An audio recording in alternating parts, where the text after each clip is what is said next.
Assalamualaikum, anda sedang menyaksikan Nasihat Race Motovlog. Alhamdulillah, kita berjumpa lagi. Race MotoGP semalam memang gila. Banyak gila crash weh. Dah lah laju nak mampus, lepas tu ngeri gila weh tengok. Mula-mula Moto2, lepas tu dekat MotoGP pula.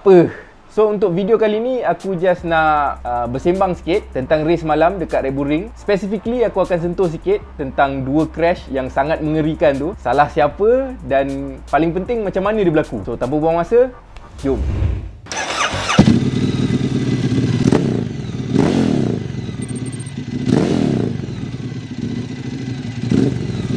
Okay, sebelum aku start buat kupasan aku ni, aku just nak bagi tahu sikit tentang giveaway 100,000 subscriber yang ditaja oleh Apan Star Malaysia tu. Penyertaan dah pun tamat semalam dan insyaAllah sekejap lagi pukul 9 aku akan live dekat channel aku yang satu lagi tu, channel Nasihat Race, untuk pilih pemenang secara random dan secara live. So korang boleh tengok lah, aku tak tipu lah. So jom lepas habis tengok video ni, kita terus pergi dekat channel lagi satu tu, insyaAllah. Okay, kembali kepada topik kita. Yang pertama sekali, jom kita cerita sikit pasal crash dekat Moto2 tu. Weh, crash ni memang aku tengok secara live, weh, macam nak tercabut jantung weh. Gila. Okey, macam mana boleh terjadi? Kronologi dia macam ni. Mula-mula Enya Bastian ini championship leader untuk Moto2. Dia high side dekat turn 1. Masa ni rider-rider lain semua memang tengah rapat-rapat lah. Sangat rapat antara satu sama lain. Obviously for a guy that fight for championship, dia akan push 110% lah. Malangnya dia hilang traction tayar belakang. Kemudian lepas slide tu dia gain traction balik. Kemudian motor tu campak dia ke udara lah. Basically itulah high side crash. Kalau korang tak tahu, masa dia high side tu dia dekat racing line lah. Dan lepas tu dia landing betul-betul dekat tengah-tengah track. Sangat bahaya. Sebab tu kalau korang tengok lepas dia jatuh tu je, dia terus bangun, terus lari ke tepian, ke keluar daripada track. Satu tindakan yang betul lah. Cumanya jentera dia masih lagi dekat tengah litar. Masa tu lah yang rasa jantung nak tercabut tu. Sebab macam satu-satu rider masa tu elak. Dia macam kita tahu tau, something akan terjadi. Akan ada rider yang langgar motor tu. Tapi kita macam harap benda tu tak ada lah.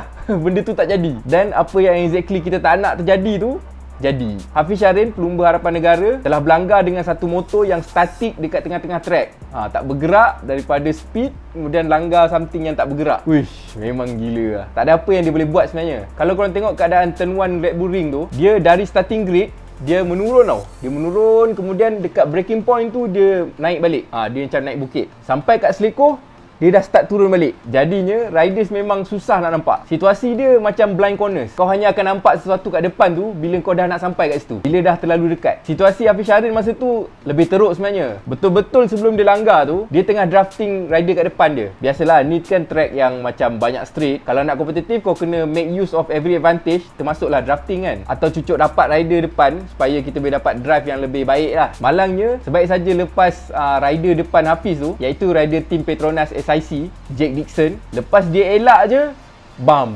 tak banyak yang dia boleh buat lah. Masa tu aku tengok live memang terdiam lah, speechless. Sebab masa tu aku tengok live, Hafiz tak bangun tau. Biasanya kalau crash, rider tu tak bangun, wish, itu petanda yang sangat buruk lah. Apa-apa pun semalam kita dapat berita confirmation yang Hafiz okey. Alhamdulillah. Ada lebam-lebam sikit tapi tak ada major injuries lah. Get well soon, champ. Kami di Malaysia memang sentiasa mendoakan kau. Kami semua di belakang kau, bro. Keep fighting. Okay, lepas jadi insiden ni, aku terus tak ada mood weh. Tak ada mood langsung nak tengok race lagi dah. Potong gila. Sampailah dapat berita yang Hafiz okey tu, lepas tu rasa macam okey lah, bawa ada semangat sikit.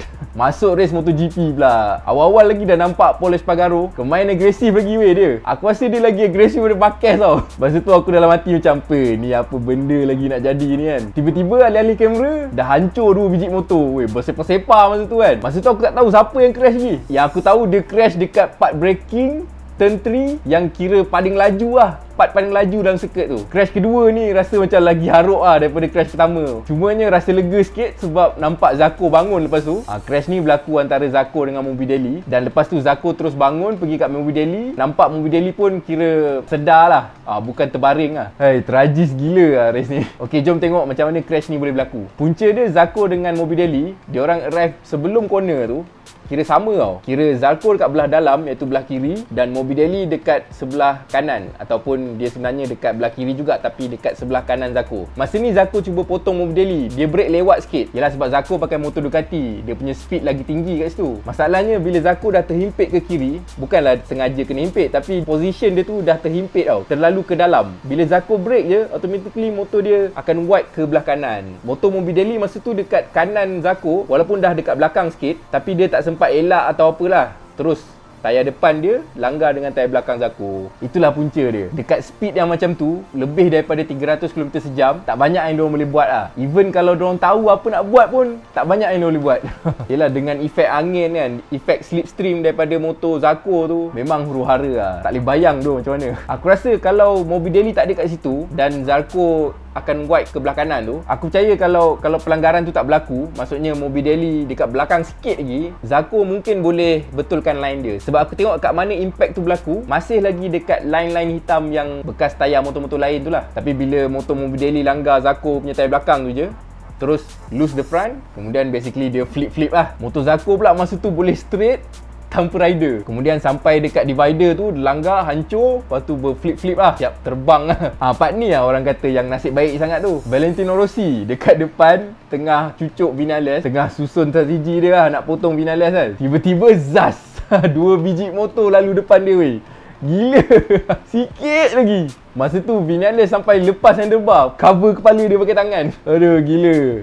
Okey, salah siapa? Kalau yang first incident tadi, ini Bastianini tu kan, yang tu clear, senang, tak ada siapa yang salah. Kita panggil dia sebagai racing incident. Maksudnya dalam perlumbaan benda macam ni memang boleh berlaku lah. Tapi untuk second incident dalam MotoGP ni, ada yang salahkan Zarko, ada yang tak salahkan Zarko. Tapi obviously tak ada siapa yang salahkan Morbidelli lah. Dani Pedrosa, dia tweet, bunyi dia macam salahkan Zarko lah. Tapi aku lebih cenderung untuk kata yang ini masih lagi racing incident. Kyle Crutchlow antara rider yang kata ini racing incident lah. Maksudnya bukan salah siapa-siapa. Sebab yelah, at that speed, over 300 km/h, kau dalam mode kompetitif, macam Zarko dia nak buktikan yang dia masih relevan dekat MotoGP kan. Tak mudah lah untuk kita break 300 km sejam, kemudian nak betulkan line kita kan, lepas terpaksa squeeze antara rumput dengan Morbidelli kan. Masa braking tu, tayar belakang jejak tak jejak je bro. Macam mana nak betulkan line pula kan. Pada aku lah, better do something with the track untuk increase safety. Sebab kalau korang tengok turn 3 tu, dia bukan betul-betul straight tau. Masa breaking point tu, dia masih lagi corner. Sebab tu lah Zarko tu boleh wide. Mungkin boleh bagi section braking tu betul-betul straight, ataupun cancel terus lah corner tu kan,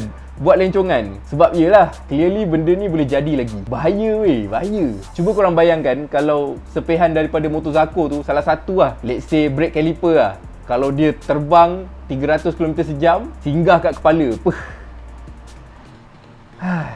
Sebab tu lah satu lagi, kalau hujan dekat Red Bull Ring ni, cancel je lah terus. Red flag, cancel race. Terlalu bahaya weh. Jack Miller ada cakap sebelum race, kalau dalam hujan, Red Bull Ring ni licin macam atas ais. Sebab apa? Sebab dia kan turun naik bukit kan. Bila hujan kat situ dah macam air terjun dah. Dan yang bestnya, air tu berkumpul dekat breaking point.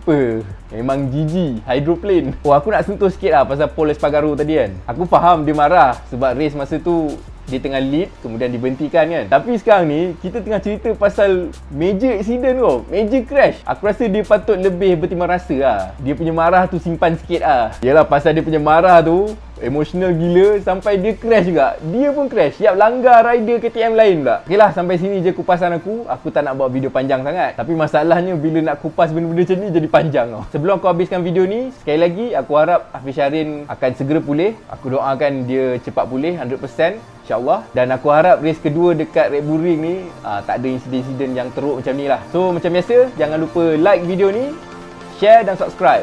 Jumpa dekat channel lagi satu tu sekejap lagi. Assalamualaikum.